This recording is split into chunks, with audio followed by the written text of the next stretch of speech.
শুরু করছি আজকের গল্প সৈয়দ মুস্তাফা সিরাজের লেখা শ্মশান রহস্য।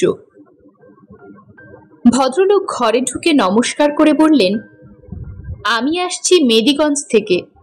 আমার নাম স্যার বটুক রায়। খুব গন্ডগোলে পড়ে আপনার শরণাপন্ন হয়েছি।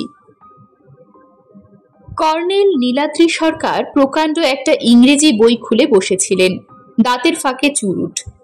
মুখ তুলে দেখে বললেন, আপনি বসুন আগে।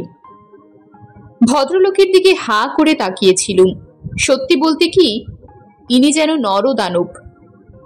গর্দানে মাংস ঠেলে উঠেছে, বাহুতে দাগরা দাগরা পেশি ঠেলে বেরিয়ে আছে, গায়ের রং কুচকুচে কালো, মাথায় চুল কদম ফুলি, অর্থাৎ ন্যাড়া হবার পর যেমন চুল গজায়। দেখার মতো গোপখানাও বটে। গায়ে স্পোর্টিং গেঞ্জি, পরনে আটো প্যান্ট, পায়ের বিশাল চপ্পল যে অর্ডার দিয়ে বানাতে হয়েছে তাতে আমি নিঃসন্দেহ। কবজিতে চাঁদির বালা এবং গলায় মিহি সোনার চেন ঝিকমিক করছিল। ভদ্রলোক সাবধানেই বসলেন সোফায়।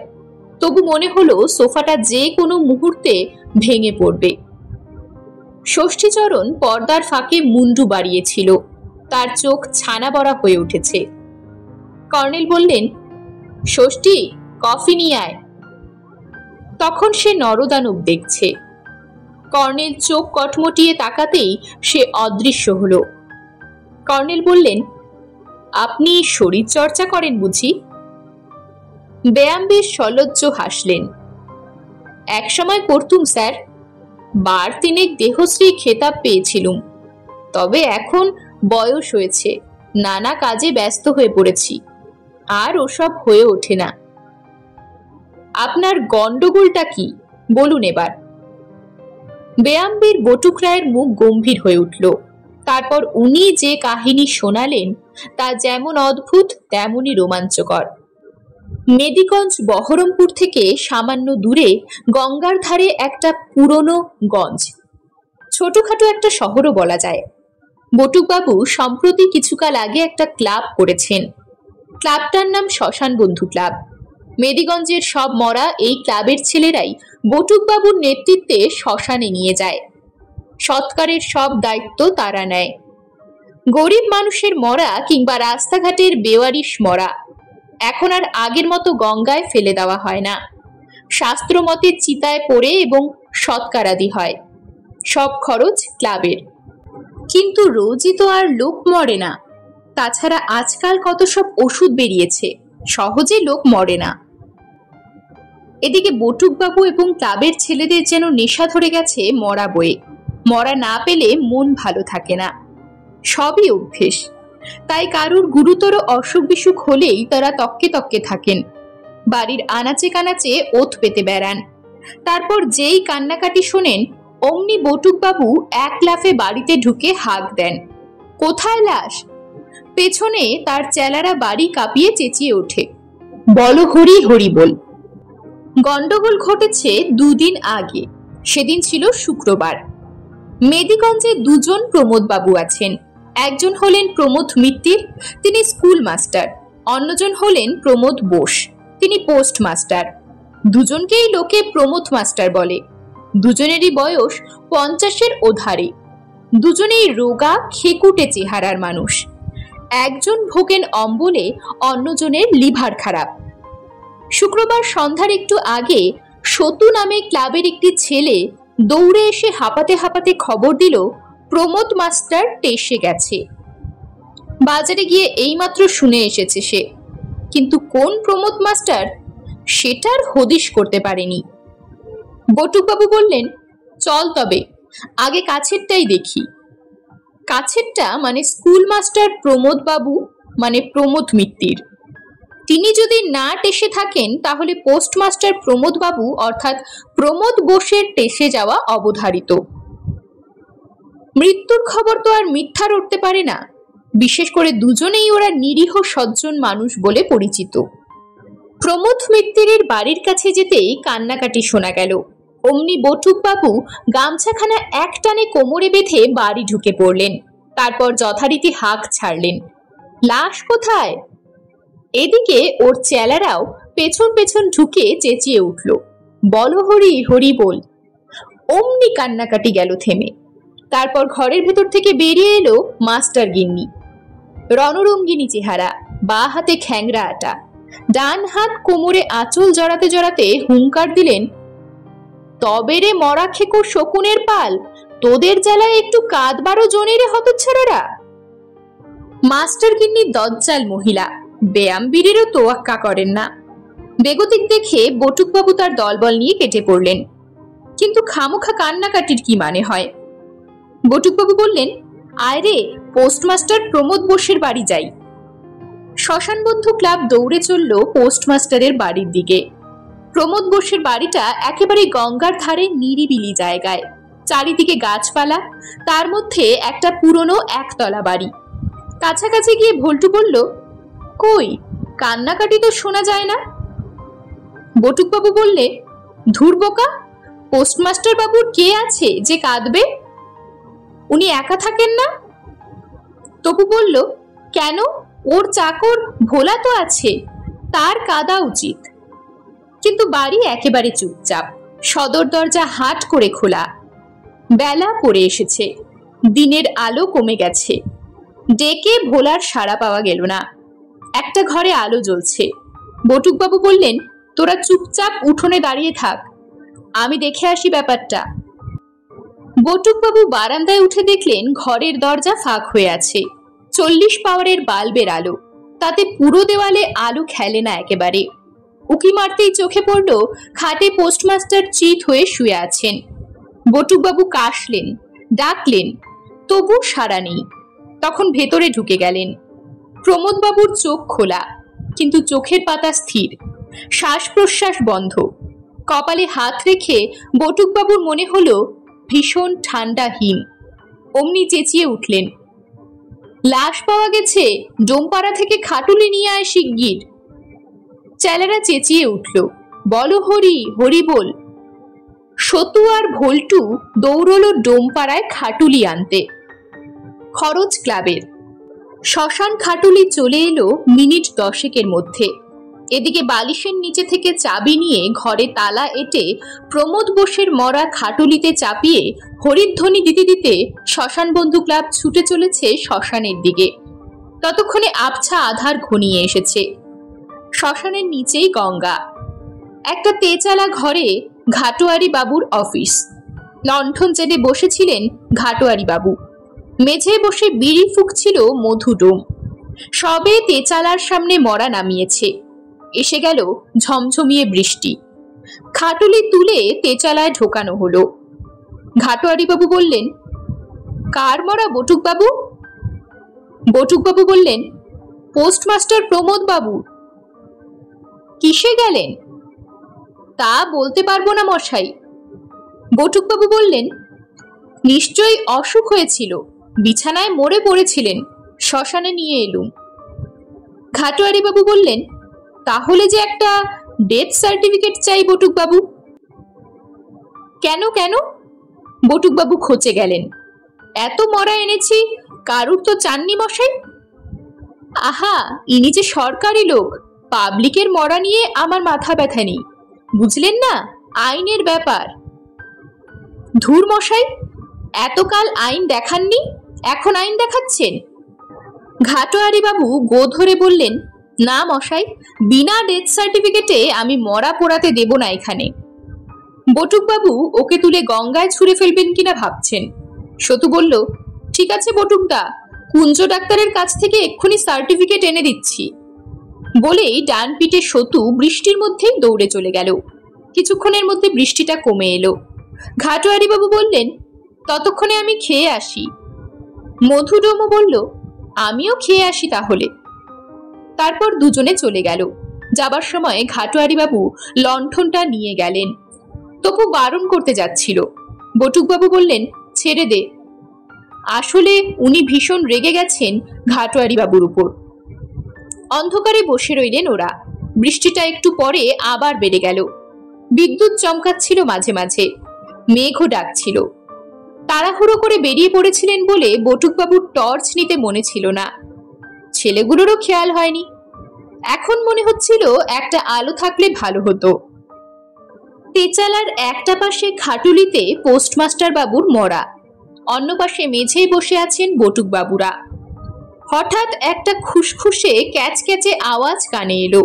তারপর বিদ্যুৎ চমকাতেই বটুকবাবু দেখলেন কে একজন তেচালা থেকে নেমে গেল। বটুকবাবু বললেন, কে রে? কোনো সাড়া এলো না। স্বপন বলল, দেশলাই জেলে কি হবে?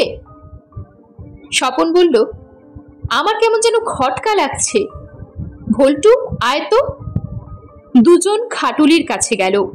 ভল্টু দেশলাই জ্বালল। অমনি চমকে উঠল ওরা। চমকালেন বটুকবাবুও। খাটুলি শূন্য, মরা নেই। ব্যাপারটা ভারী গোলমেলে। পোস্টমাস্টার বাবু মরে ভূত হতেই পারেন, কিন্তু ভূত হয়ে নিজের মরা নিয়ে যাবেনটা কোথায়? কেনই বা যাবেন? সবাই বৃষ্টির মধ্যে ডাকাডাকি এবং খোঁজাখুঁজি করল, কিন্তু প্রমোদ বোসের পাত্তা পাওয়া গেল না। তখন স্বপন বলল, বটুকদা, চলুন তো পোস্টমাস্টার বাবুর বাড়ি গিয়ে দেখি। সবাই তাতে সায় দিল। অনিচ্ছা সত্ত্বেও ওদের কথায় বটুকবাবু রাজি হলেন। বৃষ্টিতে ভিজতে ভিজতে ফের হাজির হলেন প্রমোদ বোসের বাড়িতে। না, যেমন তালা দিয়ে এসেছিলেন তেমনই তালা ঝুলছে সদর দরজায়। চাবি পোস্টমাস্টারের বালিশের তলায় পেয়েছিলেন, তাই বটুকবাবুর কাছে চাবি ছিল। ভেতরে ঢুকে দেখেন ঘরের দরজাতে তালা তেমনি ঝুলছে।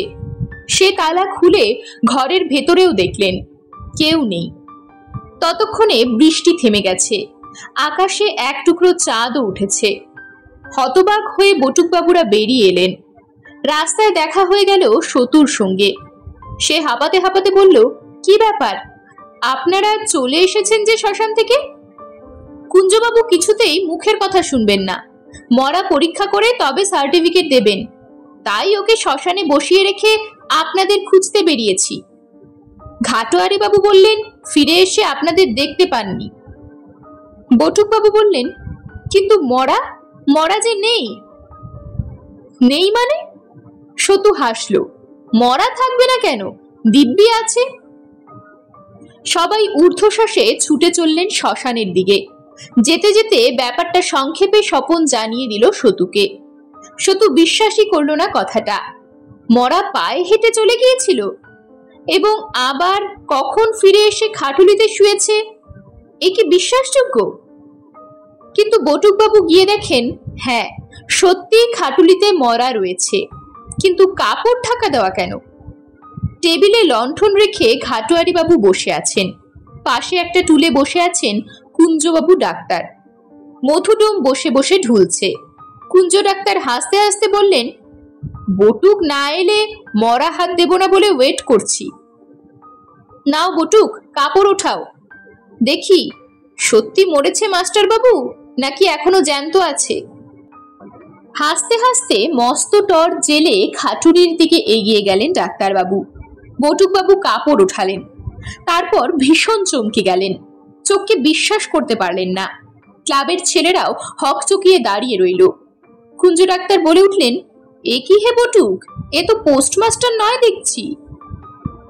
মরাটা স্কুল মাস্টার প্রমোদ মিত্তিরের। কুঞ্জ ডাক্তার পরীক্ষা করে দেখেই বললেন, মরা, তাতে সন্দেহ নেই।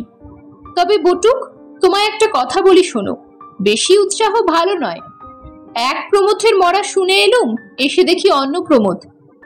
প্রমোদ মিত্তিরের সার্টিফিকেট আমি দিতে পারবো না বাপু, সে তুমি যাই বলো। মিত্তির বউ বড় দজ্জাল মহিলা, আমার মুন্ডু মুড়িয়ে খেয়ে ফেলবে। কুঞ্জ ডাক্তার গো ধরে চলে গেলেন। বটুকবাবু বেয়ামবীরের শরীরে তখন আর এক ফোঁটা জোর নেই। ধপাস করে বসে পড়ে বললেন, তোরা যা হয় কর সতু, আমার মাথা ঘুরছে। সতু আর ভল্টু দৌড়ে খবর দিতে গেল স্কুল মাস্টারের বাড়িতে। কিছুক্ষণের মধ্যেই সেই দজ্জাল মহিলা এবং আরো সব লোক এসে পড়ল। এতক্ষণে দেখা গেল প্রমোদ মিত্তিরের মাথার পেছনে চাপ চাপ রক্ত জমাট বেঁধে আছে। শক্ত কিছু জিনিস দিয়ে আঘাত করা হয়েছিল। সবাই শিউরে উঠল। এ তো হত্যাকাণ্ড। কাজেই মরা পুরল না। পুলিশ এলো রাত দুপুরে। মরা চালান গেল সদরের মর্গে। এদিকে পোস্টমাস্টার প্রমোদ বোসের পাত্তা নেই, তার চাকর ভোলারও না। বাড়িতে এখন তালা ঝুলছে। ট্রেনে মেদিগঞ্জ পৌঁছতে সন্ধে হয়ে গিয়েছিল। বটুকবাবুরা আগে এখানকার বনেদি বড় লোক ছিলেন, এখন অবস্থা কিছুটা পড়ে এসেছে। গঙ্গার ধারে সেকেলে গড়নের প্রকাণ্ড প্রাসাদ তুল্য বাড়ি। আমাদের যত্নআত্তির ত্রুটি হলো না। কিছুক্ষণের মধ্যে খবর পেয়ে শ্মশান বন্ধু ক্লাবের ছেলেরা এসে ভিড় করল। কর্নেল তাদের সঙ্গে কৌতুকে মেতে উঠলেন। বৃদ্ধ গোয়েন্দা প্রবরের যা স্বভাব। হাস্য পরিহাসের বিষয় হলো মরা। খাটুলিতে করে শ্মশানে নিয়ে যাওয়ার সময় হঠাৎ যদি মরা জ্যান্ত হয়ে লাফ দিয়ে পালাতে থাকে তাহলে কেমন হবে? ছেলেগুলো হাসতে থাকলো। মজার ব্যাপার তো হবে। তবে এ যাবৎ তেমন হয়নি, শুধু শ্মশানের তোলা থেকে পোস্টমাস্টারের মরাটা নিয়ে যাওয়া ছাড়া। একসময় বটুকবাবু এসে ঘোষণা করলেন থানার পুলিশ অফিসার হেমাঙ্গ নন্দী এসেছেন।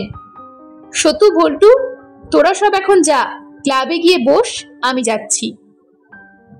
ওরা বিমর্ষভাবে চলে গেল। কর্নেলের সঙ্গে খুব জমে উঠেছিল। পুলিশ অফিসার হেমাঙ্গবাবু ঘরে ঢুকলেন।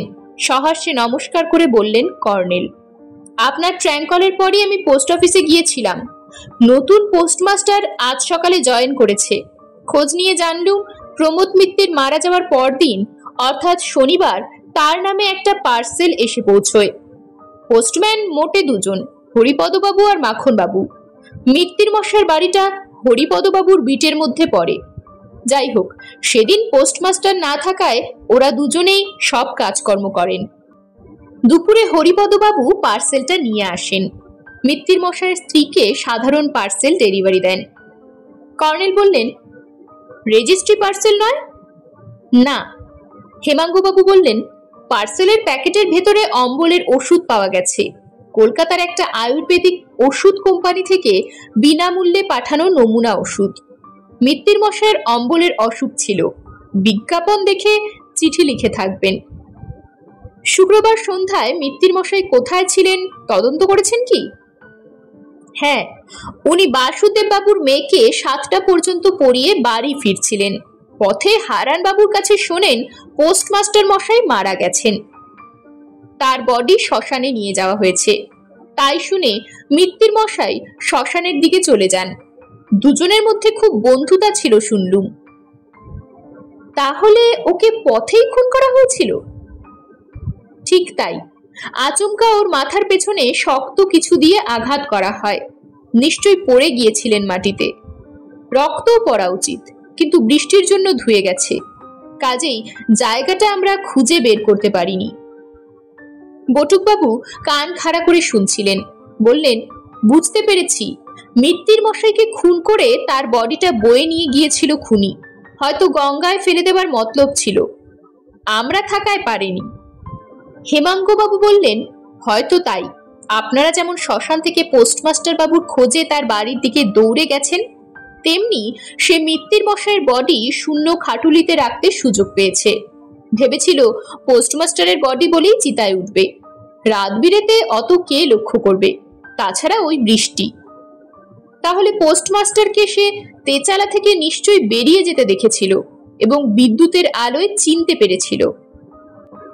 বটুকবাবুর কথা শুনে কর্নেল বললেন, তাই সম্ভব, কিন্তু পোস্টমাস্টার গেলেন কোথায়? তার চাকর ভোলাই বা গেল কোথায়? হেমাঙ্গবাবু বললেন, ভোলাকে পাওয়া গেছে। 2 মাইল দূরে গ্রামে তার বাড়ি।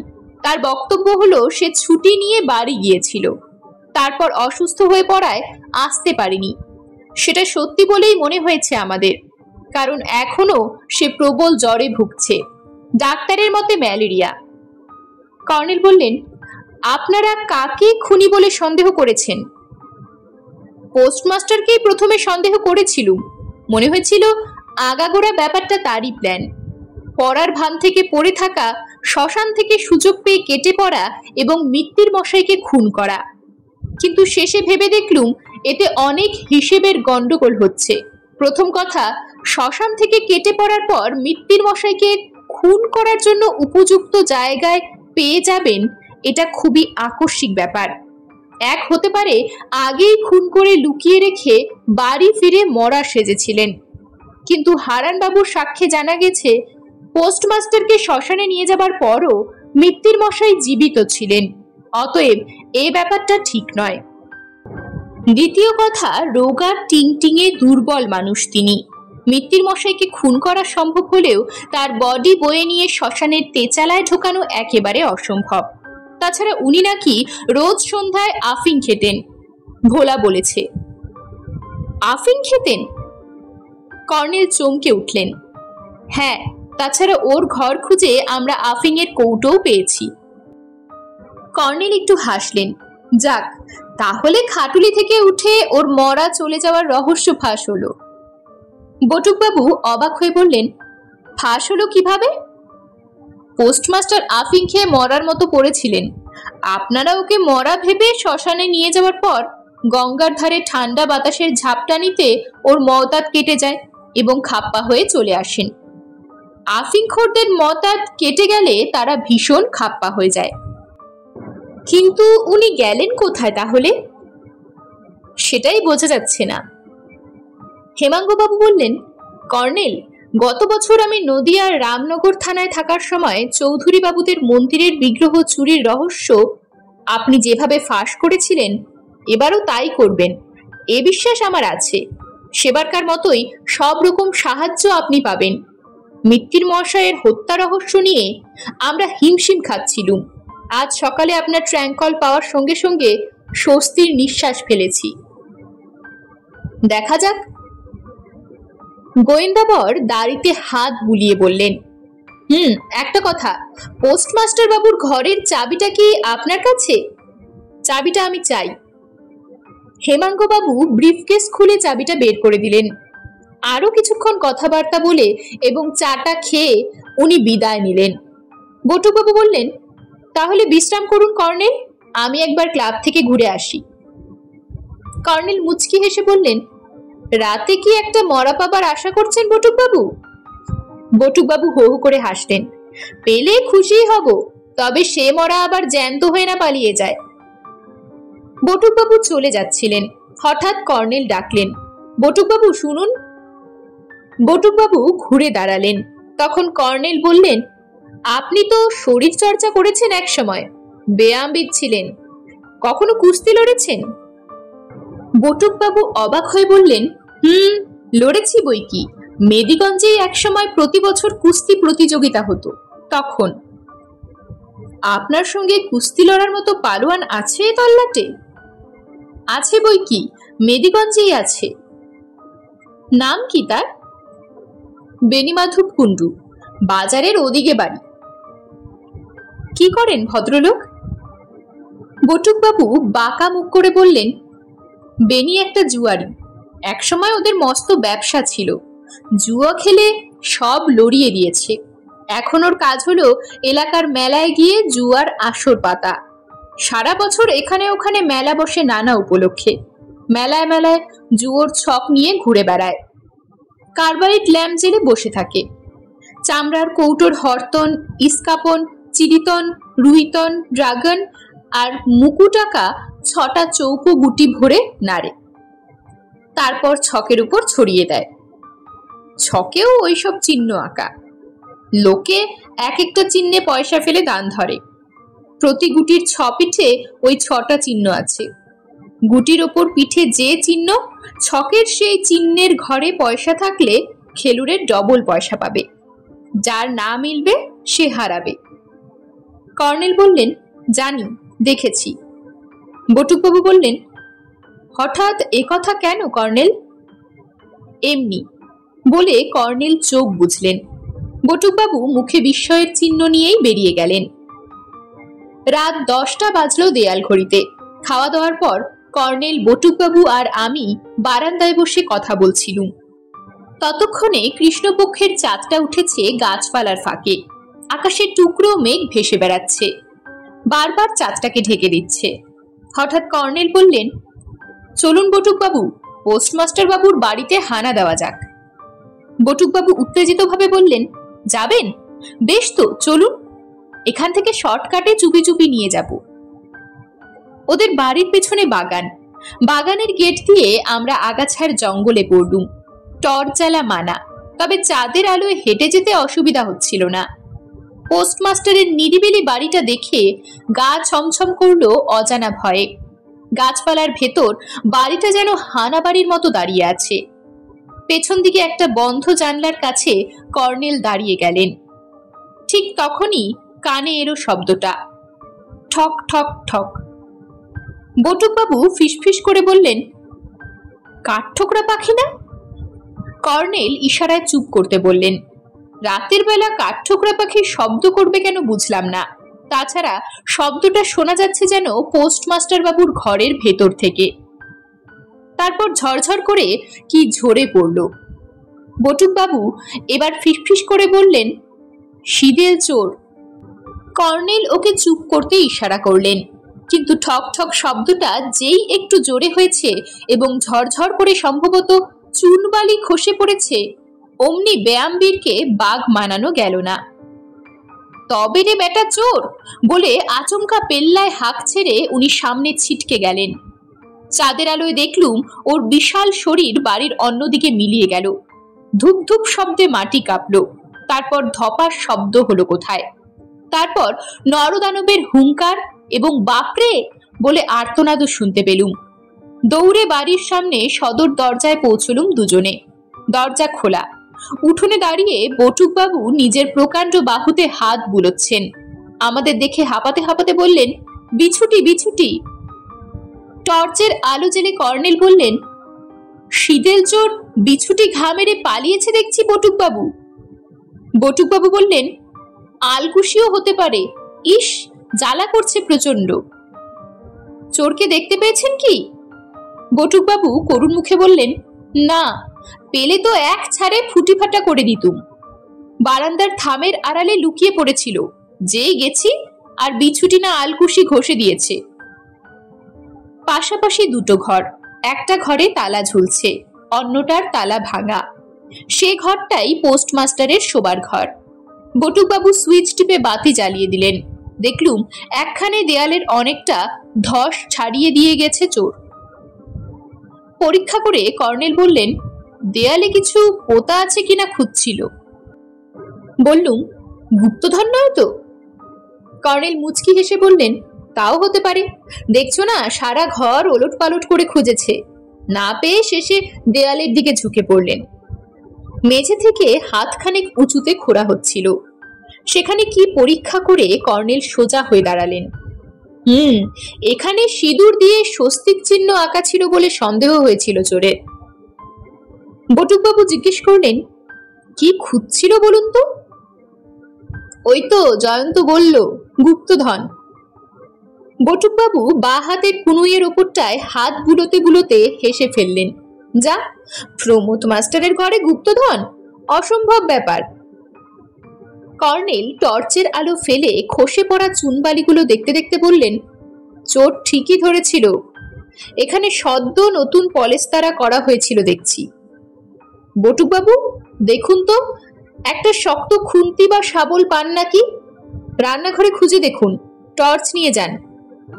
বটুকবাবু কর্নেলের টর্চ নিয়ে চলে গেলেন। তক্ষুনি ফিরে এলেন একটা কালি মাখা ছোট্ট লোহার গোজ নিয়ে। বুঝলুম ওটা দিয়ে ভোলা কয়লা ভাঙত। কর্নেল বললেন, বটুকবাবু জায়গাটা খুঁড়ুন। বটুকবাবু অবাক হয়ে খুঁড়তে শুরু করলেন। নরদানবের হাতের ঘা, বাড়ি ভেঙে পড়বে মনে হচ্ছিল। গোজ মেরে চাপ দিচ্ছেন আর পুরনো ইটের টুকরো শুদ্ধ চাবড়া উঠে আসছে। একটু পরে চাবড়ার সঙ্গে বেরিয়ে এলো একটি সাদা প্যাকেটের মতো জিনিস। দেখা মাত্র আমি চেঁচিয়ে উঠলুম, এ কি? এ যে দেখছি একটা পার্সেল। কর্নেল প্যাকেটটা কুড়িয়ে বালি ঝাড়তে ঝাড়তে বললেন, হ্যাঁ পার্সেল, রেজিস্টার্ড পার্সেল। গালার সিল ঠিকঠাক আছে। পুলিশ অফিসার হেমাঙ্গবাবুকে আমি এই পার্সেলটারই খোঁজ নিতে বলেছিলুম।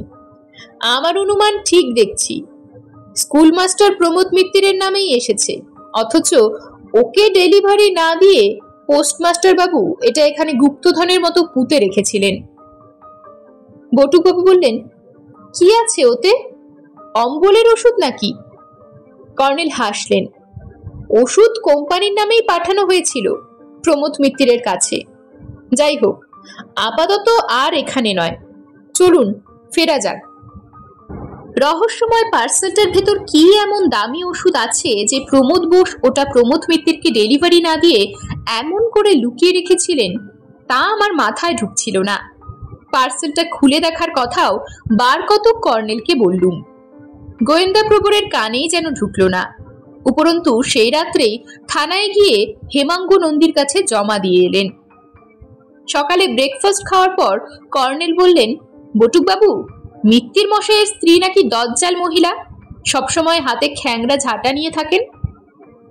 বটুকবাবু গাল চুলকে বললেন, আগে হ্যাঁ, মেদিগঞ্জের ওই একজনকেই একটু ভয় করে চলি। চলুন না একবার আমাকে নিয়ে। সর্বনাশ! বটুকবাবু আটকে উঠলেন। সামনে আমি যাব না কর্নেল স্যার, বরং আপনাকে বাড়িটা দেখিয়ে দেব দূর থেকে। সেদিন সত্যি সত্যি প্রমোদ মাস্টারের লাশ পুড়ে গেল শেষ পর্যন্ত, নইলে আমাকে নাকি উনি দুবেলা অভিশাপ দিচ্ছেন আর ঝাঁটা দিয়ে শাসাচ্ছেন। কাজেই দূর থেকে বাড়িটা দেখিয়ে দিয়ে কেটে পড়লেন বটুকবাবু। কর্নেল দরজার কড়া নাড়তেই কে রে বলে ভেতর থেকে এমন চিল চেঁচানি ভেসে এলো যে আমার পিলে চমকে উঠল। তারপর দরজা খুলে গেল। রণচণ্ডী বটে চেহারাখানা, কিন্তু কর্নেলের তো বটেই, আমারও সৌভাগ্য যে হাতে ঝাঁটা নেই। দরজায় শান্ত সৌম্য ঋষিতুল্য সাদা দাড়ি এবং মাথায় সাহেবীর টুপি, তাছাড়া চেহারাও সাহেবী, গলায় ঝুলন্ত ক্যামেরা আর বাইনোকুলার। এমন এক মূর্তি দেখেই বোধ করি ভদ্রমহিলা থ বনে গেছেন। কর্নেল গলায় মধু মাখিয়ে বললেন, প্রণাম দিদি ভাই। অমনি মিত্তির গিন্নি গোলে জল হয়ে গেলেন। বাইরের ঘরে খাতির করে বসালেন। কর্নেল নিজের পরিচয় দিয়ে বললেন, আপনার স্বামীর হত্যা রহস্যের কিনারা করতেই এসেছি দিদি ভাই। মিত্তির গিন্নি চোখ মুছতে মুছতে হুঙ্কার দিয়ে বললেন, ওই ড্যাকরা হতচ্ছাড়া ডাকবাবুই ওকে খুন করেছে। ওকেই আপনারা ধরুন, ও পালিয়ে বেড়াচ্ছে। আপনারা না ধরতে পারেন, দেখবেন আমি ওকে ধরবো। গর্তে লুকিয়ে থাকলে চুলের ঝুঁটি ধরে বের করব, তারপর মুড়ো খ্যাংরা ঝাড়বো ওর পিঠে। কর্নেল হাত তুলে আশ্বস্ত করে বললেন, দয়া করে আমার একটা প্রশ্নের জবাব দিন দিদি ভাই। মিত্তির গিন্নি শান্ত হয়ে বললেন, বলুন। আপনার স্বামীর নামে কি মাঝে মাঝে পার্সেল আসতো ডাকে? আসতো, পরশুই তো একটা এসেছে। থানার বড়বাবু জানতে এসেছিলেন, ওকে দেখিয়েছি। এর আগেও এসেছে তো? হ্যাঁ, এসেছে। আপনার সামনে কখনো সেসব পার্সেল খুলেছেন মিত্তির মশাই? কি থাকতো ওতে? ওর অম্বলের অসুখ ছিল, তারই ওষুধ। আমার প্রশ্নের জবাব হলো না দিদি ভাই। আপনি কখনো দেখেছেন পার্সেল খুলতে? মিত্তির গিন্নি একটু অবাক হয়ে বললেন, না তো, পার্সেল আসতো, শুধু তাই দেখেছি। পিয়ন দিয়ে যেত। দরজার ফাঁকে উকি দিচ্ছিল একটা কিশোরী। সে বলে উঠল, কেন মা, পার্সেল এলে বাবা সেটা কুন্ডু কাকুকে দিয়ে আসতেন না? আমি দেখেছি। জিজ্ঞেস করলে বলতেন কুন্ডুর ওষুধ আমার নামে আসে। মিত্তির গিন্নি মাথা নাড়লেন, তা আমি বলতে পারবো না বাপু, নিজের কাজ নিয়েই ব্যস্ত সব সময়। তার উপর হাঁটুর বাত, বছরভর কটকট করে কামড়াচ্ছে, যন্ত্রণায় কেঁদে কেটে অস্থির। বলেই আবার রণচণ্ডী হলেন। ওই কান্না শুনেই হতচ্ছাড়া বটুক এসে বলেছিল লাশ কোথায়। ওর পোড়া মুখের কথাই ফলে গেল রাত না পেরোতেই। একবার ওকে পেলে হয় ঝেঁটিয়ে পালোয়ানগিরি ঘুচিয়ে দেব। কর্নেল কিশোরীর দিকে তাকিয়েছিলেন। বললেন, কাকে দিয়ে আসতেন পার্সেল? মেয়েটি বলল, কুন্ডু কাকুকে। তারপর মা বললেন, ওই যে গো বেনি কুন্ডু, সেও এক পালোয়ান। মেদিগঞ্জে তো পালোয়ানের অভাব নেই। এক পালোয়ান বেড়াচ্ছে বাড়ি বাড়ি মরা খুঁজে, আরেক পালোয়ান বেড়াচ্ছে দেশে দেশে জুয়া খেলে। মার মার, মুড়ো ঝাঁটা মার হতচ্ছাড়াদের মুখে। ভদ্রমহিলা সমানে তর্জন গর্জন করতে থাকলেন। কর্নেলের উঠে আসা গ্রাহ্যই করলেন না। রাস্তায় কর্নেল হন্তদন্ত হয়ে হাঁটছিলেন। কিছু জিজ্ঞেস করব ভাবলুম, কিন্তু মুখের অবস্থা দেখে সাহস হলো না। একটা খালি সাইকেল রিক্সা আসছিল, সেটা দাঁড় করিয়ে কর্নেল বললেন, থানায় যাব। হেমাঙ্গ নন্দী আমাদের দেখে উত্তেজিতভাবে বললেন, আসুন আসুন, পার্সেল থেকে কি বেরিয়েছে দেখুন। কর্নেল জিনিসগুলো দেখতে দেখতে বললেন, নিষিদ্ধ মাদকের কারবার দেখছি। নিরীহ সজ্জন ভদ্রলোক এবং স্কুল মাস্টার প্রমোদ মিত্রের নামে পাঠানো হতো, যাতে কেউ সন্দেহ করতে না পারে। উনিও কিছু তলিয়ে না বুঝে এবং সম্ভবত পয়সা কড়ির লোভে পার্সেল পৌঁছে দিতেন আসল প্রাপকের কাছে। এখন দেখা যাচ্ছে এই পার্সেলটা স্কুল মাস্টারের কাছে ডেলিভারি দেওয়া হয়নি। কেন হয়নি? ধূর্ত পোস্টমাস্টারের সন্দেহ হয়ে থাকবে এবং কোনোভাবে টের পেয়েও থাকবেন, তাই ডেলিভারি দেননি। পিয়নদেরও জানাননি, নিয়ে গিয়ে লুকিয়ে রেখেছিলেন। আমি হেসে ফেললুম। নিশ্চয়ই আফিং আছে ভেবেছিলেন। কর্নেল সায় দিলেন, আফিং ভাবাই স্বাভাবিক, আফিংখোর মানুষ তো। যাই হোক, পার্সেলটা না পেয়ে মূল প্রাপক ক্ষেপে উঠেছিল, সন্দেহ করেছিল মিত্তির মশাই ওটা আত্মসাৎ করেছেন, তাই তাকে খুন করে বসলো প্রতিহিংসা বশে। সুযোগও ছিল চমৎকার, পোস্টমাস্টার মারা গেছেন এবং তার লাশ শ্মশানে আছে। নেহাত আকস্মিক ঘটনা পরম্পরায় সে একটা চমৎকার সুযোগ পেয়ে গিয়েছিল, কিন্তু পাল্টা ঘটনা পরম্পরায় সব উল্টে গিয়েছিল। হেমাঙ্গবাবু বললেন, খুনিটা তাহলে কে? তাকে ধরতে হবে এক্ষুনি। কর্নেল দাড়ি চুলকে বললেন, এখনই ধরা কঠিন হবে। কাল রাতের ঘটনার পর সে সতর্ক হয়ে গেছে, তাকে ফাঁদ পেতে ধরতে হবে। তবে সেই জন্য আমাদের দরকার পোস্টমাস্টার মশাইকে। উনি তো নিখোঁজ, ওকেও খুন করে গঙ্গায় ফেলে দিয়েছে কিনা কে জানে। কর্নেল হাসলেন। প্রমোদ বোস আফিং খান বটে, ভীষণ ধূর্ত বলেই মনে হচ্ছে, দেখা যাক। বলে উনি উঠলেন। হেমাঙ্গবাবু অস্থির হয়ে বললেন, কিন্তু খুনির নাম কি? কর্নেল বলার আগেই আমি মুখ ফসকে বলে ফেললুম, পালোয়ান এবং জুয়ারি বেনিমাধব কুন্ডু। হেমাঙ্গবাবু লাফিয়ে উঠলেন। কর্নেল বললেন, একটু ধৈর্য ধরতে হবে, তাকে সহজে খুঁজে পাবেন না। আর আমার ফাঁদ পাতা পর্যন্ত অপেক্ষা করুন হেমাঙ্গবাবু। কর্নেল গঙ্গার ধারে ধারে হাঁটছেন, আমার সঙ্গে কথা বলছেন না। বুঝলুম হেমাঙ্গ নন্দীকে খুনির নাম বলে দিয়ে ওর রাগের কারণ হয়েছি। একেবারে ওস্তাদের মার শেষ মুহূর্তে দেখানো স্বভাব ওর। হেমাঙ্গবাবুদের তাক লাগাবেন ভেবেছিলেন, হলো না। বাইনোকুলারে মাঝে মাঝে পাখি দেখছিলেন কর্নেল। গঙ্গার ধারে ঘন ঝোপঝাড় গাছপালার জঙ্গল। কিছুটা এগিয়ে হঠাৎ থমকে দাঁড়ালেন। খানিকটা দূরে বিশাল এক বট গাছ, ডালপালা আর অসংখ্য ঝুড়িতে যেন নিজেই এক দণ্ডকারণ্য হয়ে রয়েছে। তার ভেতর একটা পুরনো মন্দির দেখতে পাচ্ছিলুম। কর্নেল বাইনোকুলারে মন্দির অথবা বট গাছে কোনো দুর্লভ পাখি দেখতে থাকলেন। তারপর কিছু বলা কওয়া নেই, আচমকা দৌড়তে শুরু করলেন মন্দিরটার দিকে। হকচকিয়ে দাঁড়িয়ে রইলুম। ওর সঙ্গে দৌড়ানোর মানে হয় না, কারণ এরপর ওই দুর্লভ পাখির পেছনে সারাটা দিন ঘুরবেন। আমার অত ধকল সইবে না। অনেকক্ষণ দাঁড়িয়ে অপেক্ষা করার পর আমারও রাগ হলো। শরৎকালের তীব্র রোদ, যদিও মাথা বাঁচানোর মতো ছায়া আছে, গরমে ঘামছি দরদর করে। আধ ঘন্টা অপেক্ষা করে ফিরে চললুম বটুকবাবুর বাড়ির দিকে। কর্নেল ফিরলেন একেবারে বেলা গড়িয়ে, হাত ভর্তি লাল হলুদ একগাদা অর্কিড।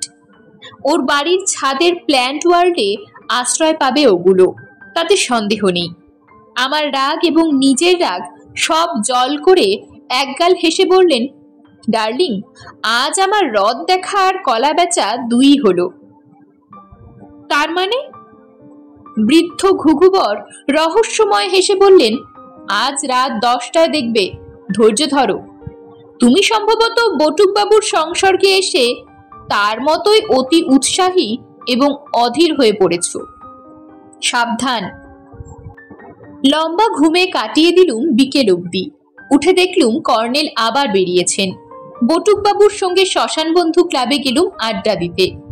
আজ লাশ পড়েনি, ওরা বিমর্ষ। লাশ বওয়ার জন্য নাকি ওদের কাঁধ সুরসুর করে। ক্লাব থেকে ফিরে দেখা পেলুম কর্নেলের। হেমাঙ্গ নন্দী ইউনিফর্ম পরে কোমরে রিভলভার বেঁধে হাতে বেটন নিয়ে হাজির। বুঝলুম ফাঁদ পাতা হয়েছে। কিন্তু রোগা শুটকো চেহারার এক ভদ্রলোক একপাশে চুপ করে বেজার মুখে বসে আছেন। উনি কে? বটুকবাবু ঘরে ঢুকেই থমকে দাঁড়িয়ে চোখ পিটপিট করছিলেন। ফোঁস করে শ্বাস ছেড়ে বললেন, মাস্টার মশাই, আপনি? চমকে উঠলাম। ইনি তাহলে সেই মাস্টার প্রমোদ বোস? কর্নেল মৃদু হেসে বললেন, প্রাণের ভয়ে ভদ্রলোক জঙ্গলের ভেতর মন্দিরে লুকিয়েছিলেন সেদিন থেকে। তোমার বউ খাবার দিয়ে গেছে দুবেলা, কাজেই অসুবিধা হয়নি। তাহলে বাইনোকুলারে দূর থেকে মন্দিরের ওখানে ওকে দেখতে পেয়েই সন্দেহবশে ছুটে গিয়েছিলেন কর্নেল। ঢং ঢং করে দেয়াল ঘড়িতে 10টা বাজলো। ততক্ষণে আমাদের খাওয়া দাওয়া সারা। পোস্টমাস্টার খেলেন সামান্যই। রাতে এক গুলি আফিং পেলেই বরং সন্তুষ্ট হতেন। কর্নেল, হেমাঙ্গবাবু, বটুকবাবু, প্রমোদবাবু আর আমি বাগানের দিকের দরজা দিয়ে বেরিয়ে আগাছার জঙ্গলে গেলুম। কৃষ্ণপক্ষের চাঁদটা সবে উকি দিচ্ছে গাছপালার ফাঁকে। আকাশ আজ পরিষ্কার। খানিকটা যাওয়ার পর কাল রাতে দেখা পোস্টমাস্টারের বাড়ির ভেতরে ঢুকে আমরা ওত পেতে বসলুম বারান্দার থামের আড়ালে। পোস্টমাস্টার উঠোনে পায়চারি শুরু করলেন। তারপর অবাক হয়ে শুনি উনি কীর্তন গাইছেন। বার কত গেয়েছেন। হঠাৎ সদর দরজায় ঠিক বটুকবাবুর মতোই এক নরদানবের আবির্ভাব ঘটল। একেবারে বটুকবাবুর প্রতিরূপ। তেমনি কদম ফুলি চুল, স্পোর্টিং গেঞ্জি, আটো প্যান্ট, হাতে বালা। শরৎকালের চাঁদের আলো খুব পরিষ্কার, তাই স্পষ্ট দেখতে পাচ্ছিলুম বেনি কুণ্ডুকে। ঢুকেই বললেন, খুব দেখালে মাইরি ডাকবাবু, কই আমার পার্সেল দাও। পোস্টমাস্টার খিখি করে হাসলেন। যা ভয় পেয়েছিলাম, তোমার তো বিশ্বাস নেই হে। শেষে ভেবে দেখলুম আপোষ করে মিটিয়ে নেওয়া যাক, তাই চিঠি লিখে তোমায় ডাকলুম। পালোয়ান বিশাল হাত বাড়িয়ে বললেন, দেরি করো না, মাল দাও। পোস্টমাস্টার তেমনি ভুতুরে হেসে বললেন, মাইরি বেনি, তুমি আমার চোখের সামনে মৃত্যুকে ঠকাস করে মারলে আর নেতিয়ে পড়ল। উফ, দেখে যা ভয় পেয়েছিলুম। তুমি দেখেছিলে তাহলে? ঠিক আছে, মাল দাও। দিচ্ছি রে বাবা, দিচ্ছি, পোস্টমাস্টার বললেন। উফ, চোখের সামনে দৃশ্যটা দেখতে পাচ্ছি। বৃষ্টির মধ্যে মৃত্যুর আমার মরা দেখতে আসছে। হঠাৎ বিদ্যুৎ চমকালো, দেখি তুমি ওর মাথায় ঠকাস করে। বাপরে, দেখেই আমার বাকি নেশার ঘোর কেটে গেল। তখন দিশেহারা হয়ে দৌড়ে পালিয়ে গেলুম। বাড়ি ঢোকার সাহসই হলো না। পালোয়ান দু হাতে ওকে আচমকা শূন্যে তুললেন পুতুলের মতো। পোস্টমাস্টার হাত পা ছুটতে থাকলেন। বুঝলুম স্কুল মাস্টারের লাশ তুলে নিয়ে যেতে ওই পালোয়ানের একটুও অসুবিধে হয়নি। কিন্তু তখনই এক কাণ্ড ঘটে গেল। আচমকা বটুকবাবু লাফ মেরে উঠোনে পড়লেন। তারপর, তবে রে বেটা, কাল রাতে আমাকে বিছুটি না আলকুশি মেরে পালিয়েছিলে তাহলে তুমি, বলেই জাপটে ধরলেন বেনিকুণ্ডুকে। পোস্টমাস্টার ছাড়া পেয়ে হাততালি দিয়ে কুস্তি দেখতে থাকলেন। দুই পালোয়ানে জাপটা জাপটি মাটিতে গড়াগড়ি শুরু হলো। ধুন্ধুমার সেই তুলকালামে ভূমিকম্প হচ্ছিল, যেন মাটি কাঁপছিল। কিন্তু বেশিক্ষণ এই কুস্তি দেখতে দিলেন না কর্নেল। টর্চের আলো ফেলে বললেন, খুব হয়েছে বটুকবাবু, বেনিবাবু, এবার উঠে পড়ুন। বেনিকুণ্ডু হকচকিয়ে উঠে দাঁড়ালেন প্রতিপক্ষকে ছেড়ে। সঙ্গে সঙ্গে হেমাঙ্গবাবু দৌড়ে গিয়ে ওর হাতে হাত করা পরিয়ে দিলেন। দরজা দিয়ে এক দঙ্গল কনস্টেবলও হুড়মুড় করে ঢুকে পড়ল। পোস্টমাস্টার তখন খিখি করে হেসে হাততালি দিচ্ছেন। এরকমই আরো সব গল্প পেতে চ্যানেলটিকে সাবস্ক্রাইব করে দেবেন। আর গল্পটি যদি ভালো লেগে থাকে তাহলে লাইক, শেয়ার আর কমেন্ট করে দেবেন।